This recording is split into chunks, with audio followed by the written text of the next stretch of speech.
Good morning everyone. আবার দেখো একটা ব্যস্ততম দিনের ব্যস্ততম সকাল শুরু হয়ে গেছে। এমনি তো আজকে ছিল মানডে, আর মানডে তো একটা ব্যস্ততম সকাল ব্যস্ততম দিন থাকে, উইকের প্রথম দিন। তারপর আবার ওর বাবার অনেক সকালবেলা বেরোনো থাকে, ওর বাবা মানডে করে অনেক সকালে বেরিয়ে যায়। তো সেখানে দাঁড়িয়ে একটা ব্যস্ততম দিন দিয়ে শুরু হয়েছে আজকের দিনটা। আমাদের তো বলেইছিলাম যে খুব কাছের কিছু মানুষজন, কিছু না, 2-4জন মানুষ আসবে আমার বাড়িতে আজকে, খুবই কাছের তারা। তো কারা আসবে সেটা এখন আর বলছি না, তখনই দেখো। তাদের জন্য রান্নাবান্না খানিকটা আমি গুছিয়ে রেখে দিয়েছিলাম। মাছগুলো বিশেষ করে বোয়াল মাছ আর চিংড়ি মাছ, আর একটা মাছের আলু ভেজে রেখে দিয়েছিলাম, তাতে আমার খানিকটা উপকার হবে বলে। তো যাই হোক, মানে ভাগ্যিস ভেজে রেখে দিয়েছিলাম, না ভেজে রাখলে সত্যিই আমি বিপদে পড়তাম। সকালবেলা উঠে মঙ্গলা আসেনি, প্লাস দিদি তো আসতোই না, কারণ দিদির ভীষণই কনফিউজিং ছিল আজকে আসবে কি আসবে না ব্যাপারটাতে। তো যথারীতি দিদিও আসেনি। এবার ওগুলো গুছিয়ে না রাখলে খুব চাপে পড়ে যেতাম আমি, কারণ না বাসন মাজা, রান্না করা, তারপর বোয়াল মাছ ভাজতে অনেকটা সময় চলে যায়। খুব ধীরে ধীরে ভাজতে হয় তো বোয়াল মাছ, নাহলে একদম তেল ছিটে ঘর তো নোংরা হয়, আর একটা নিজেও একটা বিপদের সম্মুখীন হতে হয়, কারণ না অনেক সময় গায়েও তেল ছিটে আসে। তো যাই হোক, আমি এদিকে রান্না করতে করতে ওর বাবাকে খেতেও দিয়ে দিয়েছিলাম, কারণ যেহেতু যে বললাম ওর বাবা তাড়াহুড়ো থাকবে, ওর বাবা নিয়ে যাবে, খেয়ে যাবে, সমস্তগুলো টিফিন গুছিয়েও দিয়েছিলাম। ওর বাবা বলেছিল ভাত নেবে না, কারণ কলেজ ওর বাবার খাওয়া দাওয়া আছে, তাই ওর বাবা বলেছিল একটা পরোটা নিয়ে যাবে, আর 2টো পরোটা একটা মিষ্টি খেয়ে গেছে। তো ওর বাবাকে খেতে দিয়ে আমি ওদিকে জামা কাপড় মেশিন অনেকক্ষণ আগেই চালিয়ে দিয়েছিলাম, জামা কাপড়গুলো মেলতে চলে এলাম, যে না সকাল সকাল মেলে দিই, এখন একটু রোদ আছে, শুকিয়ে গেলে তুলে নিতে পারবো। কিন্তু আমি যা ভাবি সেটা তো কখনোই হয় না, তার উল্টোটাই হয়। তো যেরকম ভেবেছি সেরকম হয়নি। সকাল সকাল মেলে তো দিতে পেরেছিলাম, বাট শুকায়নি সব, তার আগেই বৃষ্টি নেমে গেছিলো, আর আমাকে সেই ঘরে মেলতেই হয়েছিল, ঘরের যেটাতে আমি মেলি আলনাটাতে আর কি। তো যাই হোক, কী আর করা যাবে, এসব ভেবে লাভ নেই, প্রকৃতির সাথে তো আর ভাবনা চিন্তা করে কিছু হবে না, যেটা হওয়ার সেটাই হবে।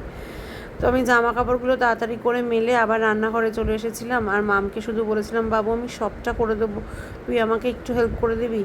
বললো কি? আমরা মঙ্গলা আসেনি, ঘরটাকে একটু ঝেড়ে মুছে দিবি, কারণ ঘরটা ঝেড়ে মুছে না দিলে কিন্তু হবে না।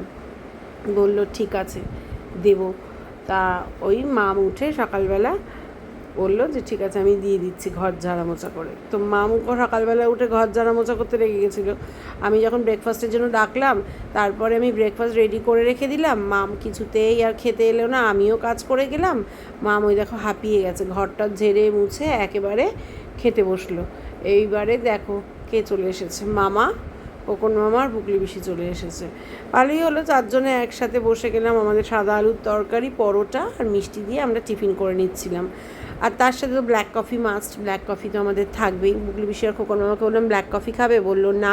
মামা বলল একটু পরে লিকার করে দিস। আমি বললাম ঠিক আছে, কারণ আরও 2জন মানুষ আসবে, তারা আসলে মামা বলে একবারে লিকার করিস। আমি বললাম ঠিক আছে। এই বলতে বলতে গল্প করছি, কত রকম কথাবার্তা, আর মেয়েটা না থাকলে সত্যি আজকে খুব বিপদে পড়ে যেতাম। রান্নার দিকটা তো আর বলা যায় না তুই সামলা, তাই রান্নার দিকটা বলতেও পারি না, কিন্তু যেটা আমি একেবারেই করতে পারি না ঘর ঝাড়া মোছা, সেটা ওকে বলতে পারি যে বাবু এটা একটু করে দিবি। ও করে দিয়েছে, ওরও খুব কষ্ট হয়, তাও ও বললো যে এটা তবু করাটা ওর পক্ষে পসিবল, বাট রান্না করাটা কোনোভাবেই পসিবল নয়। তার জন্য ওদেরকে আমাকে হেল্প করে দিয়েছে। সব ঘর মোছা হয়ে গেছিলো, শুধু রান্নাঘরটা বাকি ছিল, কারণ রান্না হয়ে গেলে আমি গ্যাসটা মুছবো, গ্যাসটা মুছলে আবার নোংরা পড়ে নিচে। তার জন্য আমি বললাম একেবারে আমি রান্নাটা সেরে নিই, তারপর তুই রান্নাঘরেরটুকু মুছে নে। তো এই ফাঁকে রান্নাঘরটার মুছে মাম স্নান ধানও করে নিয়েছিল, সমস্ত কিছু পরিষ্কার। আর আমরা বসে একটা ওয়েব সিরিজ শুরু করেছিলাম, আতঙ্ক বলে। তার মাঝখানে মা ফোন করলো, বৃষ্টিও প্রচুর নেমে গেছে। মা ফোন করে বলল আমাদের এখানে মেন রোড থেকে ঢুকেই রাস্তা হচ্ছে, এইবার ওই রাস্তার জন্য হয়ে গেছে, গাড়ি ঢোকা বন্ধ করে দিয়েছে, গাড়ি ঢুকছে না। মামের মনে তখন স্নান হয়নি, মামও মনে আমাদের সাথে বসে দেখছিল, ওয়েব সিরিজ দেখছিল, বুঝতে পারছি না মামের স্নান হয়েছে কিনা। যাই হোক, তো না মাম তখনও স্নান করেনি, মাম পরে স্নান করবে, মাম তো ভিজে গেছে পুরো, দেখছি মনে করতে পারছি না মাম তখন স্নান করেছিল কিনা। তো আবার একটু চা করে দিলাম, লিকার চা করে দিলাম, সবাই মিলে ওরা লিকার চা খেলো। আর রাস্তার মোড়ে কাজ হচ্ছিলো বলে উবের সেই ঘুরিয়ে মায়েদের নিয়ে এসছে, মা ঠিক করে রাস্তা চিনতে পারছিল না। ওই জন্য আমি মামকে বললাম যে বাবু তুই একটু নিচে গিয়ে দাঁড়া, দিম্মা দাদাইকে নিয়ে আয়, কারণ দিম্মা দাদাই যদি না চিনতে পারে অসুবিধা হয়ে যাবে, যদি ফোন টোন করে গিয়ে দেখ গিয়ে। তো ও একটু নিচে গেল, কিন্তু ও গেটের বাইরে আর যেতে পারছিল না, খুব জোর বৃষ্টি হচ্ছিলো। যাই হোক, তারপরে উবেরে এসছে, যেহেতু উবের একেবারে ঢুকিয়ে দিয়েছে গ্যারেজে, তাই মায়েদের আর অসুবিধা হয়নি। আর মা বললো উবেরে যিনি ছিলেন ভদ্রলোক ভীষণ ভালো ছিলেন ড্রাইভার, কারণ মায়েদের থেকে একদম এক্সট্রা পয়সা নেয়নি। আর বুঝতে পেরেছে না দুজন বয়স্ক মানুষ রয়েছে, এরকম হ্যারাস, রাস্তা বন্ধ, তার জন্য ইয়ে করেছে, একেবারে টাকা পয়সাও নেয়নি, সুন্দর করে মায়েদের পৌঁছে দিয়ে গেছে। আর নিচে তো মাম দাঁড়িয়েছিল, তারই মাঝখানে ভিজে পুড়ে রায়ান এসে হাজির। রায়ান একেবারে বিশ্রীভাবে ভিজে গেছিলো, ও জুতো টুতো সব ভিজে গেছিলো, আর ওইদিকে দাঁড়িয়ে ফটো তুলছিল রায়ান মায়ের নতুন ফোনে। আর মোটামুটি মা আর বুকলি পিসি থাকলে রায়ানের ফোন, মা আর বুকলি পিসির ফোনটা রায়ানের ফোন হয়ে যায় আর কি, হয় বুকলি পিসির ফোন নাহলে মায়ের ফোন। যখনই আমি ঢুকে দেখি বকা টকা দিই তখন একটু কম ধরে, আদারওয়াইজ ব্যাস। তো যাই হোক, এখানে সবাই বসে যা হয় গল্প গল্প করছিলাম আমরা। তারপরে মা একটু শুয়ে পড়েছিল, মায়ের আর ভালো লাগছিল না। মাম কোথায় ছিল জানি না, মাম মনে হয় ওই ঘরে আমার সাথে হাতে হাতে কাজ করছিল। তারপরে আমি স্নান করে আসার পর বাপিন বলল যে চল তাহলে খিদে পেয়ে গেছে, খেতে দে। আমি বললাম হ্যাঁ চলো বসে যাও খেতে। তখন বাপিন, মামা আর ওইদিকে রায়ান আর মামকে দিয়ে দিয়েছি। হ্যাঁ গো, মামের তখন স্নান হয়েই গেছিলো, মাম ভিজে গেছিলো, আসলে নিচে গিয়ে দাঁড়িয়েছিল না, মায়েদের আনতে গেছিলো, তার জন্য ভিজে গেছিলো। আমি তাই মনে করতে পারছিলাম না যে মায়েদের স্নান, মায়েদের বলছি মামের স্নানটা হয়েছিল কি না, হয়ে গেছিলো মামের স্নান। তো যাই হোক, এখানে খেতে দিয়ে দিয়েছি, ওইদিকে বাইরে একেবারে কালো হয়েছিল, তো খেতে দিয়ে দিয়েছি। মামাদের আজকে রান্না সেরকম কিছু করিনি, মানে আগে খাওয়ার সেরকম কিছু করতে হয়নি, যা ছিল সেটা দিয়ে হয়ে গেছে। মেন হচ্ছে মাছ দুটো করেছি, ভাতটা রান্না করেছি, এই করতে গিয়ে আমি হিমশিম খেয়ে গেছি, কারণ অনেকটা পরিমাণটাই ছিল তার জন্য।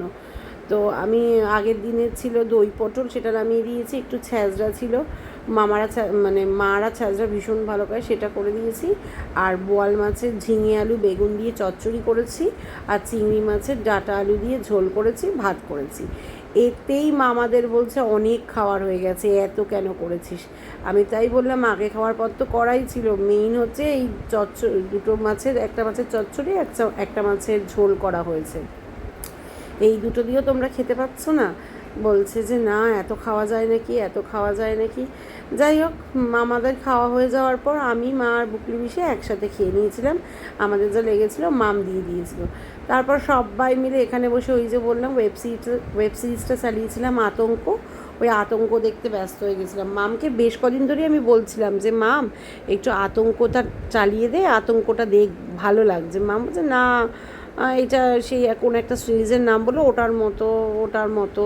কিন্তু যখন চালিয়ে দিতে বলেছে বুকলি বেশি, চালিয়ে দেওয়া হয়েছে, এবার নিজেও ইন্টারেস্ট পেয়ে গেছে, আর আমি তো ইন্টারেস্ট পেয়েইছি, বেশ ভালো লাগছিলো। আর প্রত্যেক বুধবার করেও 6টা করে এপিসোড বেরোয়, তো অনেক দিন আগেই বেরিয়ে গেছিলো, তো একসাথে মোটামুটি 18টা এপিসোড আমরা দেখেছি, 3টে বুধবার হয়ে গেছিলো, 3, 6, 18টা এপিসোড দেখে নিয়েছি। তারপর আবার বুধবার বেরোলে বাদবাকি এপিসোড আবার দেখবো। তো যাই হোক, সমস্ত কিছু খাওয়া দাওয়ার পর বাসনপত্রগুলো মেজে তো রেখে দিয়ে গেছিলাম, তো উঠে আমি বললাম যে না এবার উঠে একটু এগুলো সব জায়গায় গুছিয়ে রাখি, বিকেল হচ্ছে, এবার আবার বিকেলবেলা চা বসাবো। আর পুচকুকে দেখে পেয়েছে অনেকক্ষণ আগে কিন্তু ওর মা একটু বেরিয়েছিল, আমাদের ঘরে দিয়ে গেছিলো। ও আবার বলছিল যে আমি যাবো দিম্মার সাথে দেখা করতে যাবো, ওর মাকে নাকি বলেছে। তো ওর মা একটু বেরিয়েছিল বলে আমাদের ঘরে দিয়ে গেছিলো। আর ওর তো কোনো জ্বালা নেই, ও থাকেও বেশ, কোনো অসুবিধা হয় না। আর মাম থাকলে তো কোনো প্রবলেম করেই না, সুন্দর মামের সাথে একেবারে চিপকে বসে থাকে মামের সাথে। তো যাই হোক, বিকেলবেলা মাদের বললাম চা বসাই। আসলে মানে এত তাড়াতাড়ি খাওয়া হয়ে গেছে যে আমি বুঝতে পারছিলাম না, আমি শুধু ভাবছি কি যে 6টা ভেজে গেছে। তাই মাকে বারবার ফোর্স করছিলাম মায়েদের চা বসাবো। মা বলছে দাঁড়া, সবে তো 5টা, 5:30 বাজে, এখনই কি বসাবি, আর একটু পরে বসানো। আচ্ছা ঠিক আছে। তো ওই পুচকু দেখো না আমার সাথে কাজ করছে, আন্টি এটা কোথায় রাখবো, আন্টি ওটা কোথায় রাখবো। বললাম ঠিক আছে দাঁড়া, রাখবি, তুই আগে সরা হাতটা, ড্রয়ারে হাত হয়ে গেলে হাতে ব্যথা লাগবে। আর ওইদিকে আমি দুধের প্যাকেট বার করে নিয়ে এলাম ফ্রিজ থেকে। দুধের প্যাকেটটা আমাকে সাহায্য করেছে আরেকজন বার করতে, এই যে বড় হেল্পিং হ্যান্ড আমার দাঁড়িয়ে রয়েছে, সে সাহায্য করেছে। আর ওইদিকে ইয়েটা চলছে বলো, আতঙ্কটা। আর ওইদিকে রায়ান দেখো, রায়ান থেকে শুধু মাম্মামকে ডিস্টার্ব করে, খুব ডিস্টার্ব করে মাম্মামকে রায়ান। আর ওইদিকে আমার তো বিস্কিট খুব একটা থাকে না, তারপরে ওই অর্ডার দেওয়া হয়েছিল টোস্ট বিস্কুট প্রাণের, ওটা এসেছিলো, ওটা দিয়েই সবাই চা খাচ্ছিলো, দুধ চা আর বিস্কিট খাচ্ছিল। আর আমি বলেছিলাম যে রাত্রেবেলা সেদ্ধ ভাত করবো, তোমরা রাত্রেবেলা খেয়ে যাবে। তো মামা বলছে না রাত্রেবেলা আমি খাই না, আমি অত খেতে পারি না, আমি খেতে পারবো না রাত্রেবেলা, তাহলে আমি এখনই চলে যাবো। যে ঠিক আছে, আচ্ছা বলো কী খাবে? তারপর সবাই বললো চাউমিন খাবে। আর ঠিক আছে, তাহলে আমি হাটারি থেকে চাউমিন অর্ডার করে দেবো। হাটারি চাউমিনটা, গ্রেভি চাউমিনটা খুব ভালো হয়, আর মায়েরা সবাই খুব ভালো খায়, বাপিরও খুব ভালোবাসে। বললাম ঠিক আছে, তাহলে গ্রেভি চাও অর্ডার করে দেবো। তো তাই করেছিলাম। আবার স্বর্ণা এর ফাঁকে এসেছিলো, যখন পুচকুকে দিতে আসে তখনও এসেছিলো, আবার যখন নিতে আসে তখনও বলে গেছে যে তুমি কাকিমা আমাদের, জেঠিমা আমাদের ঘরে যাবে, মামা আমাদের ঘরে যাবে, জেঠু আমাদের ঘরে যাবে। তো মা নাই করেছিল। এবার যখন নিতে এসছে স্বর্ণা পুচকুকে, তখন বলছে না যেতেই হবে, তুমি কেন যাবে না? মা বলছে এরকমভাবে আজকে আর যাবো না, আরেকদিন আসবো। বলছে ঠিক আছে, তাহলে এরপর আমিও যাবো না তোমার বাড়িতে। যাই হোক, এরকম বলে চলে আলাম। ঠিক আছে চলো 5 মিনিট ঘুরে আসবে। এখন তো চা খাওয়া হয়ে গেলে, এখন তো অনেকটা সময়, তোমরা তো ডিনারে চাউমিন খেয়ে যাবে, তো এখন অনেকটা সময়, অসুবিধা হবে না, চলো স্বর্ণার ঘর থেকে একটু ঘুরে আসি। এই করছিলাম। আর খোকন মামাকে দেখো না, খোকন মামা শুধু রায়ানের পেছনে লাগে। তো এই করে করে আমি আমাদের নিয়ে গেছিলাম, মানে মায়েদের নিয়ে গেছিলাম স্বর্ণার ঘরে নিয়ে যাওয়ার সাথে সাথে স্বর্ণা বলছে কী করবো, কী করে দেবো, কী খাবে। সে তো কিচ্ছু খাবে না, কিন্তু স্বর্ণা তো খাইয়েই ছাড়বে। আচ্ছা ঠিক আছে, তাহলে একটু মুড়ি মাখো। তারপর স্বর্ণা মুড়ি মেখেছিল, ওই মুড়ি মাখা খেলাম, আমি একটু গ্রিন টি খেলাম। তারপরে মাঝখানে চলে এলো ডেলিভারি দিতে চাউমিন। আমি হাটারিতে ফোন করেই গেছিলাম ওপরে।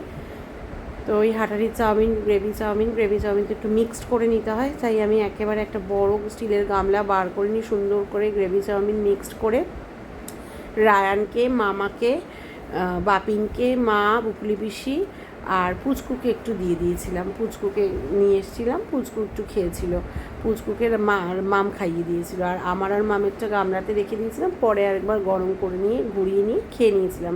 কারণ আমি ভাবলাম যে আগে মারা খেয়ে নেওয়ার পর মায়েদের আগে আমি উবেরটা বুক করে দিলে তাহলে সুবিধা হবে, মারা বেরিয়ে গেলে তারপর বসে খাবো, একটু গল্প করি ততক্ষণে। মায়েদের কতবার বললাম আরেকটু নাও, নিল না। বুবুর জন্যও বলেছিলাম নিয়ে যেতে, বুবু ফোনও করেছিল মাকে, মাও বললো না ঠাম আনবে না, আজকে খাবো না। ওর আজকে ইন্টার্নশিপের একটা এক্সাম ছিল, তো সারাদিন একটু হেক্টিক গেছে, তার মধ্যে ছিল না বৃষ্টি বাদল হলে অসুবিধেই হয়, অনেকটা দূরে যেতে হয়েছিল সল্টলেক সাইডে। তো যাই হোক, এই সমস্ত করে বুবু বললো না আজকে আর আমি খাবো না। আচ্ছা বেশ থাক, আবার পরে যখনও আসবে ওকে খাইয়ে দেবো, কোনো অসুবিধে নেই। তো এইভাবেই আজকে দিনটা কাটিয়ে দিলাম। তারপর মায়েরা এলো, মায়েদেরকে নিচে ছেড়ে দিয়ে এলাম, ওর বাবা তো ছিল না, আমরাই একসাথে কাটিয়ে দিলাম। একটা পার্সেল এসেছিলো, কিন্তু খুব হতাশ হয়ে পার্সেলটাকে আবার রিটার্ন করতে হয়েছিল, একদম ভুল পার্সেল চলে এসেছিলো। তাই সারাদিনটার মধ্যে এইটুকুই যা হতাশায় কেটেছে, আর বাদবাকি দিন খুব ভালো কাটলো।